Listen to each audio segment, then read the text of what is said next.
Guys welcome to your own channel civil engineering Sharma ji. तो आज आपके लिए काफ़ी इंपॉर्टेंट इंटरव्यू क्वेश्चन लेके आया हूँ। तो हम स्टार्ट करते हैं। जो हमारा सबसे पहला इंटरव्यू क्वेश्चन है, what are the main feature of fresh self compacting concrete. जो सेल्फ कंपैक्टिंग कंक्रीट होता है, क्या होता है सेल्फ कंपैक्टिंग कंक्रीट? वो होता है मतलब कंक्रीट एक ऐसा कंक्रीट जो फ्लोएबल हो, मतलब अपने आप को ना उसमें कोई वाइब्रेटर की जरूरत पड़े, ना उसको कंपैक्शन करने की जरूरत पड़े। जहां भी आप डालो, आप फुटिंग में डालो, राफ्ट में डालो, कॉलम में डालो, वो अपने आप कंपैक्ट हो जाए, तो उसे हम सेल्फ कंपैक्टिंग कंक्रीट बोलेंगे।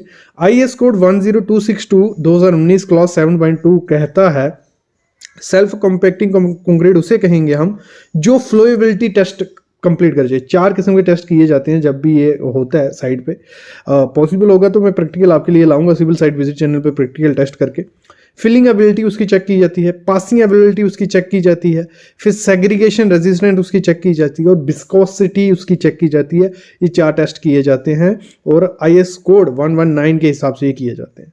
अगला क्वेश्चन है, लिमिटेशन हाइट कितनी होनी चाहिए। देखो, जब भी हम जो कॉलम होता है उसमें कंक्रीटिंग की जाती है तो कितने हाइट से हम कंक्रीट फेंक सकते हैं, मतलब 500 mm रखो। देखो 1.5 मीटर ऐसे पंप से कंक्रीट किया जा रहा है जब बूम प्लेसर से, तो 1.5 मीटर से ज़्यादा से दूर से फेंकेंगे तो सेग्रीगेशन होने के चांसेस काफ़ी ज़्यादा होते हैं। तो लिमिटेशन कितनी होती है हाइट डिफरेंस की? 500 mm होती है। दो कोर्स एग्रीगेट कौन सा प्रेफरेबल होता है सेल्फ कंपैक्टिंग कंक्रीट के लिए? तो जो सेल्फ कंपैक्टिंग कंक्रीट होता है 10 से 12 mm उसमें जो कपची होती है, एग्रीगेट होता है, वो यूज़ किया जाता है 10 to 12 mm। तो built up area, super built up area, carpet area क्या हो गया, इसको क्लियर करो। ये रेरा में बहुत ज़रूरत पड़ती है। जब आप खुद का काम भी करोगे या साइड पे काम करोगे, ये काफ़ी काम आएगा। कारपेट एरिया होता है, देखो कारपेट एरिया मतलब उससे ही आइडिया लग रहा है कि जहाँ जहाँ कारपेट हमारा बिछ जाए, एक रूम है आपका कोई या घर है जहाँ जहाँ कारपेट आपका बिछ जाएगा, मतलब ऐसे सिंपल लैंग्वेज में सुन रहा हूँ, जो वॉल होती है, दीवार होती है, उसके अंदर का डिस्टेंस, जो वो एरिया जो होता है उसे हम क्या बोलते हैं? कारपेट एरिया बोलते हैं। और जो बिल्टअप एरिया क्या होता है? वो होता है कारपेट एरिया प्लस जो वॉल हमने छोड़ी थी, अंदर का एरिया लिया था ना, वॉल का एरिया भी आ जाता है उसमें, डक्ट्स जो होते हैं उनका एरिया आ जाता है, और 1/2 मतलब आधा टेरेस आपको उसमें आता है, वो होता है बिल्टअप एरिया। मतलब कारपेट एरिया से 10% ज्यादा होता है क्या? Built up area. हमेशा याद रखना, बहुत ज्यादा इंपॉर्टेंट चीज है, बहुत ज्यादा। कारपेट एरिया प्लस 10% वो हो गया हमारा built up area. Super built up area क्या हो गया? जो बिल्टअप एरिया है वो तो है ही, लेकिन जो लिफ्ट का एरिया होता है, कॉरिडोर्स होते हैं, क्लब हाउस है, स्टेयर है, जो भी बाकी एरिया होता है, मतलब सुपर बिल्टअप एरिया सब आ गया। और जो सुपर बिल्टअप एरिया वो होता है 25% ज्यादा होता है किससे? जो बिल्टअप एरिया होता है। ये बहुत ज्यादा, ये एग्जाम में क्वेश्चन आया था, मैंने देखा था, ये जो SSC JEE का एग्जाम था उसमें पूछा गया था ये क्वेश्चन। अगला क्वेश्चन है, what are the IS code of practice for plain and reinforcement concrete. जो प्लेन और रिइंफोर्समेंट कंक्रीट होता है उसमें कौन सा IS कोड यूज किया जाता है? तो वो है IS 456 2000 कोड उसमें यूज किया जाता है। और IS 456 जरूर पढ़ के रखो, काफी काम आता है। जैसे साइट पे जाओगे, ये आपको साइड पे जाके बहुत काम आने वाली चीज है। How much is the time required for formwork removal for column और बीम। कॉलम और बीम की जो फॉर्मवर्क होती है उसको निकालने का टाइम सही क्या होता है? आप 24 घंटे के बाद कॉलम की निकाल सकते हो और बीम की 14 दिन बाद। क्लियर? बीम और कॉलम का क्लियर कवर। देखो, कॉलम के लिए मिनिमम 40 mm आपको कवर यूज़ करना होता है, और जो हमारा बीम है उसके लिए 25 mm कवर आपको यूज़ करना है। What is the cost of building in your home town. इस समय कंस्ट्रक्शन कॉस्ट क्या चल रही है? अगर हम एक लमसम लेके चलें, पूरा घर बनाने की कंस्ट्रक्शन कॉस्ट इस समय चल रही है, एक B क्लास का घर, इसमें 3 टाइप के घर होते हैं, क्लास A B C। एक B क्लास का घर जो नॉर्मली हम लोग बनाते हैं, कंस्ट्रक्शन करवाते हैं, तो उसकी 1200 से 1500 रुपये पर स्क्वायर फीट चल रही है। अगर 1000 स्क्वायर फीट का घर है तो उसको 1200 से मल्टीप्लाई, मतलब अप्रॉक्स 12 लाख रुपये आपका, 12 से 15 लाख रुपये आपका क्लास B का घर बनाने में खर्चा आएगा। जो स्टीरअप होती है उसका क्या फंक्शन होता है कॉलम में? जो स्टीरअप्स होती हैं, रिंग जिन्हें हम बोलते हैं, तो उनका होता है जो भी शेयर फोर्स कॉलम पे आती है उसको काउंटर करने, कॉलम या बीम पे जहाँ भी हम रिंग प्रोवाइड कर रहे हैं, स्टीरअप प्रोवाइड कर रहे हैं, शेयर फोर्स को काउंटर करने के लिए। और जो बार है, वो जो सरिया है, उसको पोजीशन में रखने के लिए हम किसका काम करते हैं? स्टीरअप का यूज करते हैं। प्री टेंशनिंग और पोस्ट टेंशनिंग हो गया। प्री टेंशनिंग पहले ही, एक वर्ड से ही पता चल रहा है, किसी स्ट्रक्चर में पहले ही टेंशन प्रोवाइड करना, और पोस्ट टेंशनिंग जहाँ किसी स्ट्रक्चर में बाद में हम टेंशन प्रोवाइड करते हैं। प्री टेंशनिंग में होता क्या है? उसमें होता है पहले ही जो हमारी केबल्स होती है, टेंडेंट्स उन्हें हम बोलते हैं टेंडेंट्स, ठीक है। उनको क्या करते हैं, जिस स्ट्रक्चर में कोई बीम हम कास्ट करने जा रहे हैं तो बीम में पहले ही वो टेंडेंट्स को डाल दिया जाता है, उनको टाइट कर दिया जाता है, उनमें टेंशन प्रोवाइड की जाती है, उनको जो केबल्स हैं उसको हार्ड कर दिया जाता है, टेंशन पहले दी जाती है, उसके बाद उसमें कंक्रीट कर दिया जाता है और बाद जो एक्स्ट्रा टेंडेंट्स होती है उनको काट दिया जाता है। लेकिन जो पोस्ट टेंशनिंग होता है उसमें क्या होता है, पहले सरिया डाल दिया जाता है, मतलब यही टेंडेंट्स स्टील ही बोलो आप, उसके बाद कास्टिंग कर ली जाती है, उसके बाद उसमें टेंशन प्रोवाइड की जाती है, उसे हम पोस्ट टेंशनिंग बोलते हैं। तो what is the reason that give is circular shape.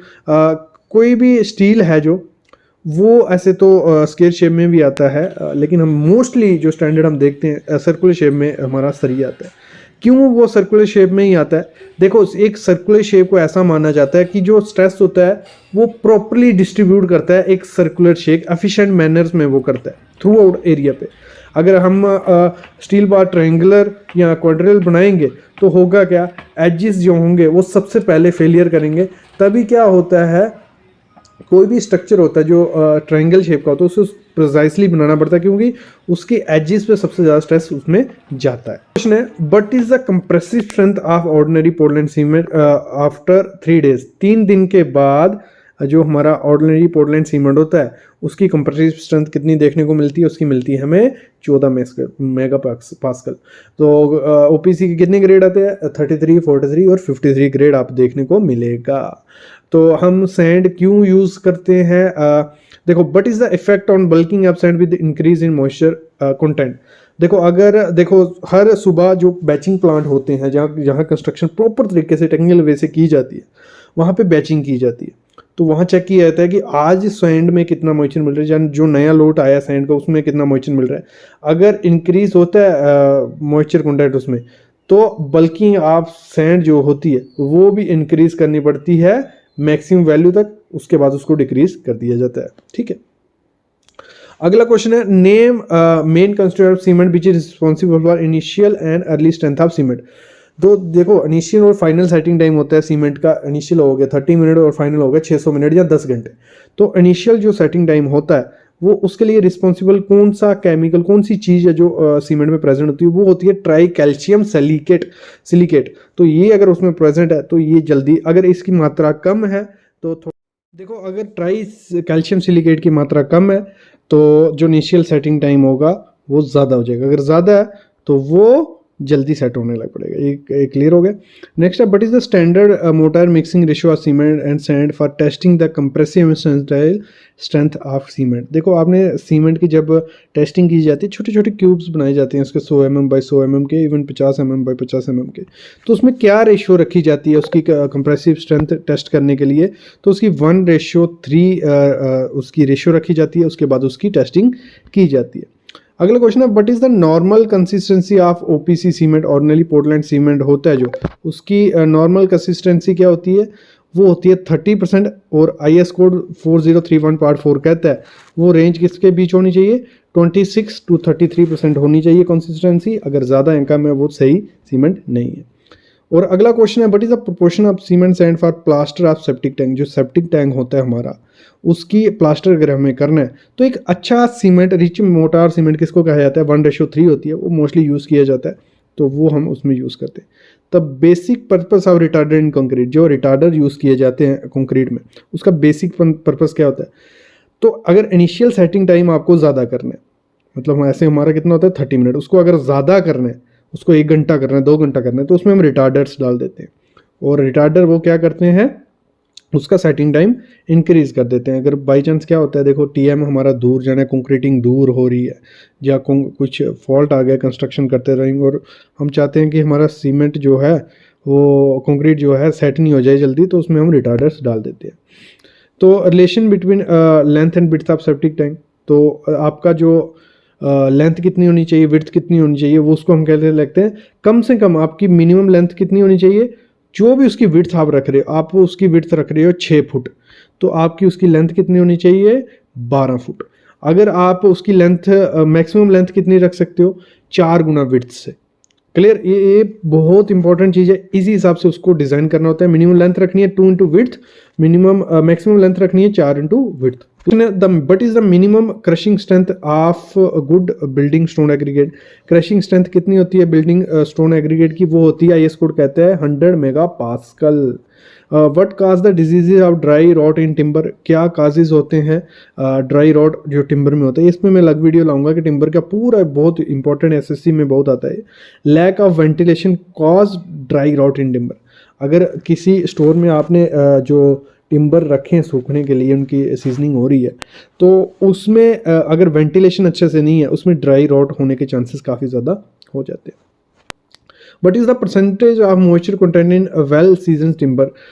कोई भी एक टिम्बर है, किसी भी चीज़ की लकड़ी है, उसको सीजनिंग हो चुकी है, उसको सुखा दिया गया, 1 साल रखा, 2 साल, तो उसमें परसेंटेज कितनी रख सकते हैं मॉइस्चर कंटेंट की, कितनी अच्छी होनी चाहिए? 10 से 12% उसमें है तो वो ठीक है।